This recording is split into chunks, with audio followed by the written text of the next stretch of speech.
This is Optimal Finance Daily, episode 1965. Debt Snowball versus Debt Avalanche, The Showdown, Part 1, by Scott Rieckens of playingwithfire.co. And I'm your host and personal finance enthusiast, Diana Merriam. I have a bit of a longer post today, so I'll read the first half and then finish the rest for you tomorrow. So with that, let's dive into Part 1 and start optimizing your life. Debt Snowball versus Debt Avalanche, The Showdown, Part 1, by Scott Rieckens of playingwithfire.co. What is the debt snowball method, and is it better than the debt avalanche method? Debt plays an important role in our society, but it's a double-edged sword for many who don't wield the sword carefully. It can help us jumpstart our lives, or it could financially cripple us for years. If the latter happens, there are two popular methods to help us get our finances back on track: the debt snowball method and the debt avalanche method. But which is better?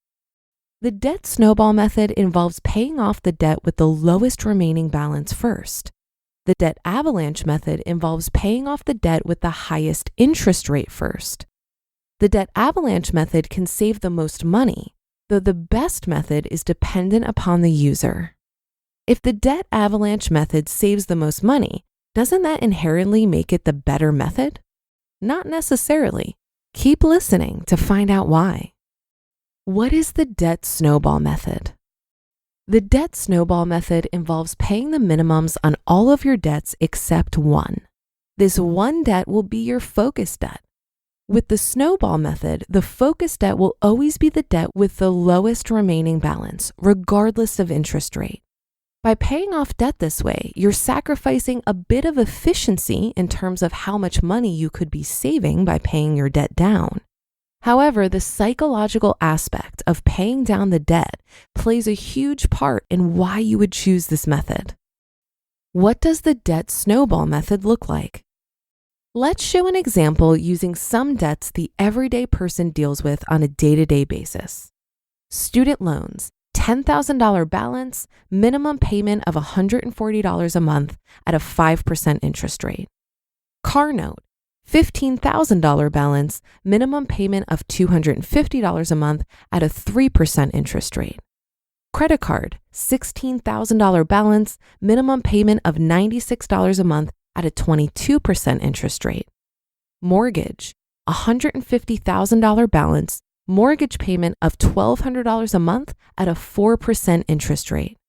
And medical bill, $600 balance, minimum payment of $100 a month with a 0% interest rate. Now, using the debt snowball method, we will organize these debts by their balance only. We're going to ignore the interest rate. Using this method, we don't necessarily care about the interest rates because they aren't what our focus debt is contingent upon. Instead, your focus debt is contingent upon the overall balance of the debt. With that being said, the order we should be paying off the debt would look like this: medical bill, $100 minimum with the $600 balance. Student loan, $140 minimum with the $10,000 balance. Car note, $250 minimum with a $15,000 balance.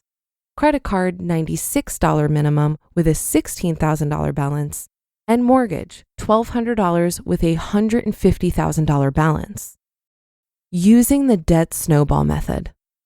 Using the example, let's say that after paying for all other expenses, food, utilities, etc., you're left with $500 extra a month.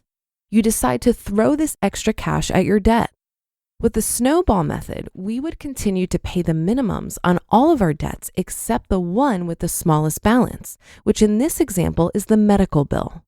So, in addition to paying the minimum, we pay the extra $500, effectively knocking out the entire balance in 1 month. After that first debt is taken care of, the next debt on our list would be the student loan. Now, while this debt is higher, we can cut into it even faster.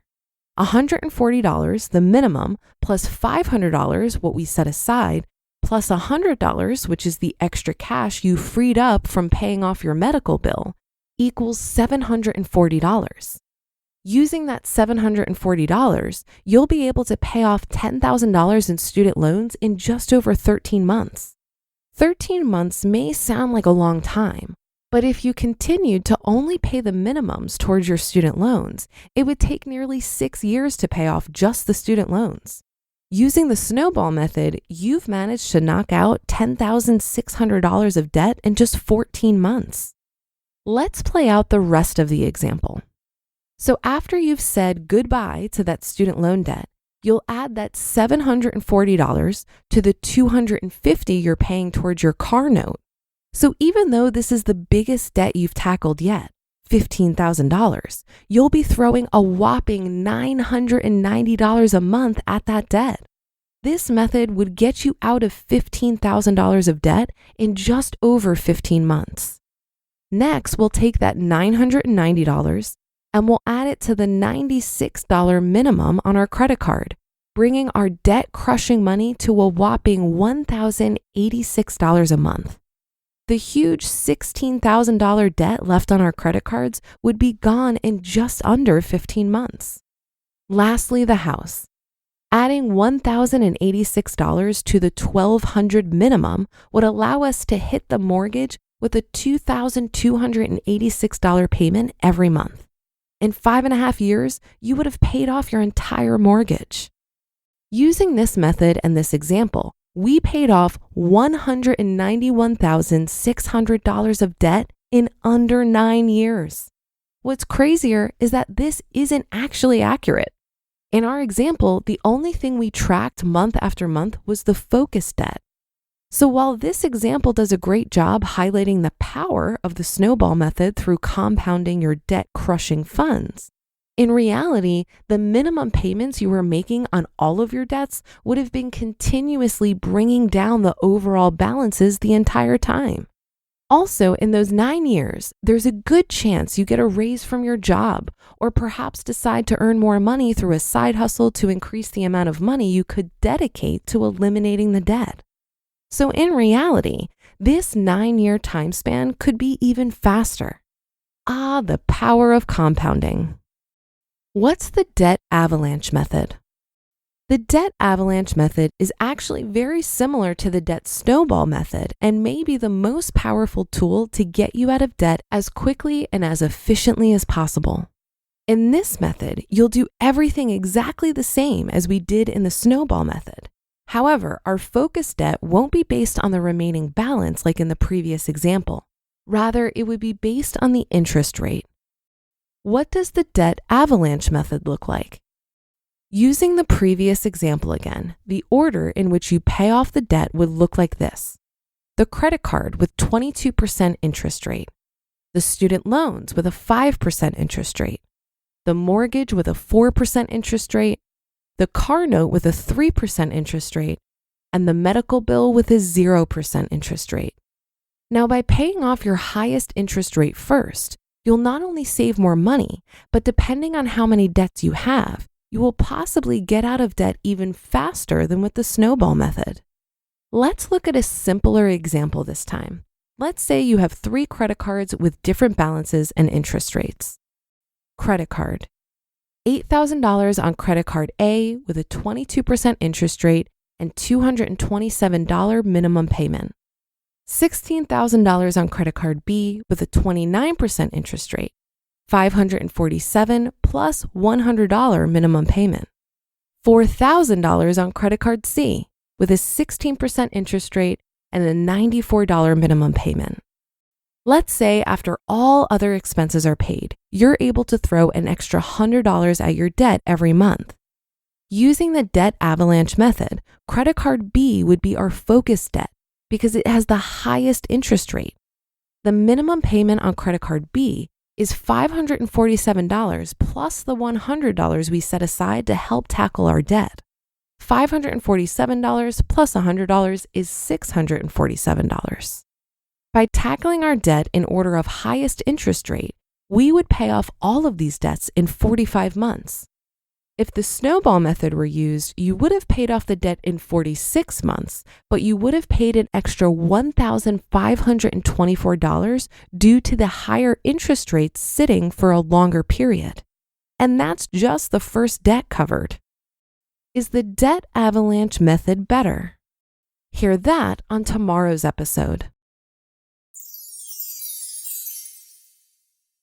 You just listened to part 1 of the post titled Debt Snowball versus Debt Avalanche, the Showdown by Scott Rieckens of playingwithfire.co.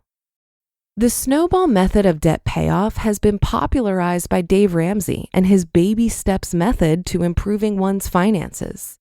And there's good reason to listen to Dave. He has helped countless people get out of debt. The main reason I see cited for paying off the smallest balance first is to get some early wins to build momentum and commitment. But I found for myself that using a debt reduction calculator can accomplish the same thing. A debt reduction calculator allows you to look at your total debt collectively and determine how long it will take you to pay it all off. If you plug all of your balances and interest rates into one of the many calculators available online, and compare the two strategies of paying off smallest debts first, the snowball method, versus highest interest rate debt first, the avalanche method, you may see that you'll pay it off much faster by going after the highest interest rate first. In my case, it was a lot faster. And I think utilizing such a calculator to look at your debt collectively and the full time horizon could still provide the motivation you need to keep going. At least it did for me. Well, that should do it for today. Have a great rest of your day, and I'll see you tomorrow where we'll finish up this post and where your optimal life awaits.